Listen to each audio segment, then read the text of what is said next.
Sa PBA pa rin, maliban po sa pag-recover pa ng ilan sa kanilang mga injured key players, ready for war na po ang Petron-based boosters sa papasok na season ng liga.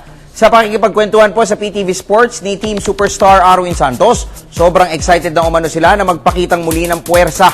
Wala na anyang problema sa kanilang sistema at role sa team dahil maayos na nilang sinusunod ang atas ni newly installed head coach Olsen Racela.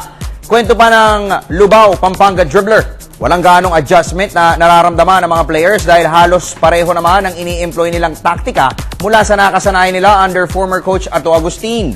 Ang Blaze Boosters po ay unang rarampa sa hardcourt ng bubuksang 38th season sa October 3, katapat po ang Raynor Sanelasto Painters. At dahil pumasok po sa koponan ng dalawang marquee rookies na sina Behemoth Junmar Fajardo at Alex Mariari, marami po ang nagsasabi na tunay na team to beat ang Petron. Oo naman. Pressure sa management at saka sa mga sumusuporta na asahan nila na kayang-kaya namin.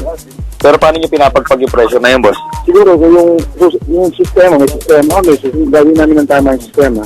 Tapos yung, ano naman yun kumbaga, yung makakatapat namin o makakalaban namin, kailangan lagi kaming mas uhaw kami. Depende sa yun naman, number one naman yung individual defense, yung sa passion defense. Sobrang condition naman kami. Kaya lang, di pa kami kompleto.